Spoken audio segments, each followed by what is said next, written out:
John me decía que les dijera que no había problema, que solo era un video. Nosotros no los mataremos. Nosotros queremos que sus gobiernos dejen de atacar a Siria. Nosotros no tenemos ningún problema con ustedes. Ustedes son solo nuestros visitantes. Por lo tanto, los rehenes no se preocupaban. Quizá ellos podían levantar la voz, pero sin golpear. Todo el tiempo él decía, esto es un ensayo, no tengas miedo. No tengas miedo, porque él quería que los rehenes no bajaran la cabeza, exactamente porque los rehenes debían decir su mensaje. Bueno, esta es la narración de un señor que era traductor, que trabajaba para ISIS, se va a Turquía, deserta de las filas de ISIS y está describiendo lo que ocurría detrás de esa escena que ustedes están viendo ahí en mi monitor. Ese señor que tiene el cuchillo en la mano, que ya las fuerzas de seguridad occidentales lo han identificado como Mohammed Emwazi, que es un británico, ahí está, británico que nació en Kuwait, pero se crió en Gran Bretaña, conocido como John, responsable del asesinato de la gran mayoría de los rehenes occidentales que hemos visto en imágenes similares y que fue visto por primera vez en la decapitación de James Foley, que fue la primera vez que nos alarmó estas prácticas. Y entonces este señor que ustedes acaban de escuchar dice este relato que también ustedes escucharon, que yo voy a repetir, pero antes le doy la bienvenida a César Vidal, que es analista político y el autor de la historia secreta de la Iglesia Católica en España, de Pontífices, y que es un gran conocedor del mundo musulmán, que acaba de también escribir un libro sobre Mahoma. Gracias, César. Usted tiene un repertorio muy importante, pero lo que me sorprende es cómo este caballero, que le llaman Saleh, le dice a esta prensa británica Sky News, cómo estos señores, este señor, los embobaba a los rehenes diciendo no te va a pasar nada, bueno, no te va a pasar nada. Esto es una utilización especialmente perversa de una situación psicológica que se conoce técnicamente como el síndrome de Estocolmo. Es decir, la persona que de alguna manera empieza a identificarse con su secuestrador, con su captor, que incluso empieza a simpatizar y que en este caso lo más cruel y lo más perverso es que además se aprovecha de esa situación para darle muerte en un momento determinado. Claro, y por eso vemos que en estos rehenes, en particular este que estamos viendo en pantalla, está tan tranquilo.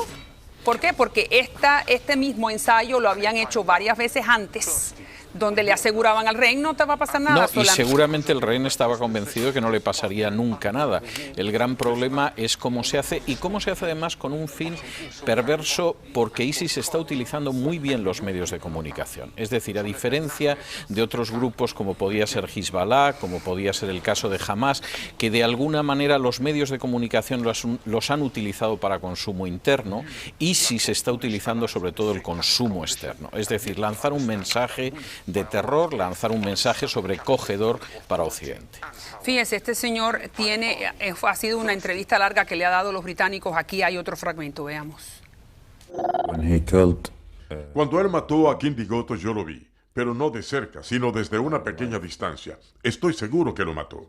Pero solo vi la ejecución de Kendi. Después de que lo mató, 3 o 4 personas vinieron y recogieron el cuerpo y lo pusieron en un carro. Después de eso, John se fue en otra dirección.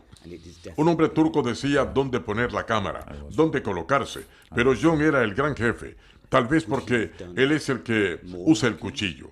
No puedo entender por qué él es tan fuerte. Quizá un hombre que puede matar a cualquiera, la gente lo respetará. A los hombres sirios cualquiera puede matarlos, pero a los extranjeros solo puede matarlos John. ¿Y tiene alguna razón, de acuerdo al Corán, por qué John, que también es extranjero, bueno, es kuwaití? No tiene ninguna razón de acuerdo con el Corán, tiene una razón de tipo psicológico. Hay un personaje que puede permitirse lanzar un desafío a Occidente matando a gente inocente que ha sido de alguna manera desensibilizada durante los días anteriores y que ha terminado asumiendo que no les va a suceder nada. Recordemos que en estas imágenes él lanzaba un desafío directamente a Obama, lo cual es bastante significativo. Es decir, usted será el hombre más poderoso del mundo, pero no puede impedir que yo degüelle a esta persona si es mi voluntad. Así es, y ahí está Foley, que es uno de los primeros, y al periodista que en parte, ahí está Foley, ese sería la primera imagen que vimos de este salvaje. Ahora este salvaje, que sabemos que como lo pusimos anteriormente, se llama Mohamed Emwazi, tiene tanto poder básicamente porque al-Baghdadi, que es el gran jefe de ISIS, se lo ha dado. No, claro, sin ningún género de duda es así. O sea, no cabe la menor duda de que en última instancia incluso las ejecuciones son ejecuciones que derivan de decisiones superiores y que están muy bien estudiadas. Es decir, aquí no estamos viendo una violencia en medio de una situación caliente en la cual asesinas a una persona, como sucede en muchas guerras. Aquí son ejecuciones que se planean con tiempo, en las cuales la víctima cree que no le va a suceder nada. Que lo practican, y que lo ensayan, lo vuelven a ensayar. Acaba creyendo que va a salir con bien de todo y además esto luego se utiliza mediáticamente.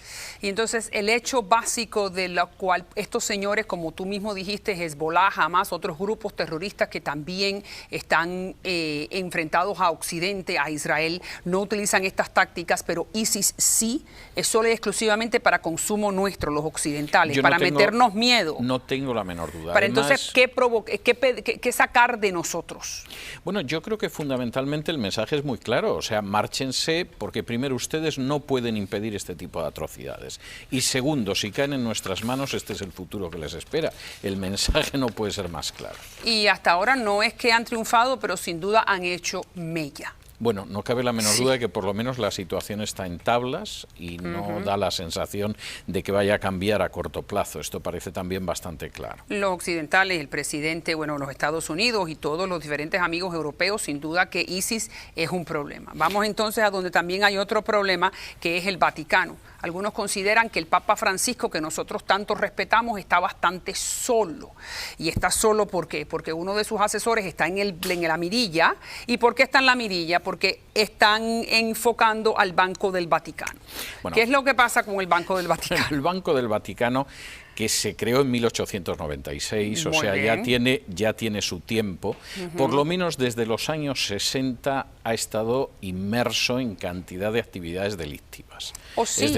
Explíquele al público, el Banco del Vaticano está dentro del Estado Vaticano, por lo tanto no estaba regulado por Italia, el Estado italiano, ¿no es así? Está regulado por el Vaticano. Sí, pero podía haber estado en el Vaticano y haberse sometido a las leyes bancarias internacionales. Hay unas prácticas pero no. y unas... No, que va, el Banco Vaticano, y esto está demostrado, además ha aparecido un reciente estudio de Gerald Posner en el mismo sentido, durante décadas ha blanqueado dinero de mafias, no solamente norteamericanas, sino europeas, especialmente la italiana. Bien. Tuvo en su día un enorme escándalo a finales de los 80, a inicios de los 80, finales de los 70, porque tenía un descubierto enorme que se había empleado en operaciones delictivas y en la cual incluso el presidente de ese banco, que era Roberto Calvi, apareció ahorcado, suicidado en realidad, claro, sí, porque se sabe que no se suicidó, sino que lo suicidaron, es bastante claro en ese sentido, y después la banca vaticana no se ha corregido en ningún momento. Pero entonces, ¿qué es lo que pasa ahora? La noticia es que el Papa Francisco está tratando de hacer dos cosas sencillas: hacer que el Banco Vaticano abra sus libros, ¿no es así?, y se vea quiénes son los depositantes, uno. Eso ¿correcto? Se ha hecho. Y número dos, que el Estado italiano pueda entonces ponerle impuestos a estos señores que están en los libros, que son italianos, ¿no? Bueno, el gran problema, yo creo que más que la buena fe del Papa Francisco, es la presión de la Unión Europea, que está suprimiendo los paraísos fiscales. Bien. Es decir, está acabando con paraísos fiscales en Luxemburgo,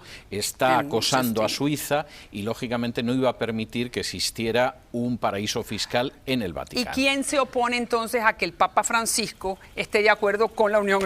Bueno, pues en buena medida la curia, que considera que no tiene que llegarse a este punto. La burocracia. La burocracia, bueno, en general yo diría que la oligarquía que controla el Estado Vaticano. Y cuando el cardenal Pell, que es el ranger, según palabras del Papa Francisco, que se iba a ocupar de poner orden, inicialmente iba a disolver el Banco Vaticano. Bien. Al año siguiente se decidió que se saneaba y no se disolvía. Bien. Y en estos momentos no está claro si siquiera se va a sanear, porque es verdad... Pero explíqueme, para el que no entiende, cómo es posible que el Papa, que supuestamente es el representante de Pedro en la tierra, no tiene el poder para de un plumazo o de un dedazo decir: el Banco Vaticano ahora abre sus libros. ¿Por qué no? Pues muy sencillo, porque el Vaticano en última instancia es una monarquía electiva, esto hay que tenerlo en cuenta. Entonces, ¿que los no sucesoria, sino electiva. Y en las monarquías electivas los electores son los que mandan. Y en ese sentido, el Los peso de la cardenales. curia, que es una aristocracia cardenalicia, no todos los cardenales, pero sí los que están en la Santa Sede, tienen lógicas prevenciones con el hecho de que se aparezca un banco que no solamente da muchísimo dinero a la Santa Sede, sino que le permite blanquear dinero, Claro, le pero permite negociar a ver si fuera yo de la ley. entiendo. Entonces, significa que los cardenales que pertenecen a la curia, que es la burocracia, no le van a permitir al Papa Francisco, que es el jefe, el primero entre iguales, Sí, creo que es muy buena definición. que haga entonces ese dedazo de decir de ahora en adelante este banco se abre. Lo que no entiendo es por qué no puede el primero Bueno, entre iguales pues hacerlo. A mí me parece muy claro, porque efectivamente al final en todas las monarquías electivas de la historia la aristocracia siempre tiene mucho más peso que el rey. El rey, como tú muy bien has dicho, creo que es una definición perfecta, es el primero, pero entre los iguales. Aunque teóricamente esté por encima, pero no lo es. Entonces los otros iguales le dicen al primero, no va. Bueno, no vamos way. a ver, murió Juan Pablo I cuando empezó con la banca, Benedicto XVI tuvo que abdicar, se fue. y en estos momentos el cardenal Pell, que es el australiano que está intentando arreglar esto, está teniendo unas filtraciones terroríficas sobre sus gastos personales. Claro, explíquele al público, filtraciones que el Bueno, observatorio... hablan del dinero sí, que gasta, lo han puesto en evidencia. Entonces Exactamente. ahora el hombre que está tratando de hacer la reforma, ahora él es el malo por los gastos, por los viajes, por los amigos. Bueno, incluso parece que está perdiendo la confianza del Papa y que le está pidiendo que le mantenga la confianza para Sí. sanear algo que lleva 2 años para sanear y no ha saneado, ¿eh? Sí, y que ni siquiera se ha comenzado el intento del saneamiento. No. Ah, bueno, muchas gracias. Ya ustedes Ha sido saben, un los placer. católicos fervientes, hay que orar por el Papa porque está más solo que nunca. Muchas gracias, profesor. Y vamos ahora a ver el sorprendente video de una familia que observaba leones desde supuestamente la seguridad de su carro en un parque safari en Sudáfrica, cuando una leona abre la puerta trasera del vehículo con su boca, haciendo ¿qué? Bueno, generando temor. Fíjense. Holy cow, Cindy. Oh my gosh.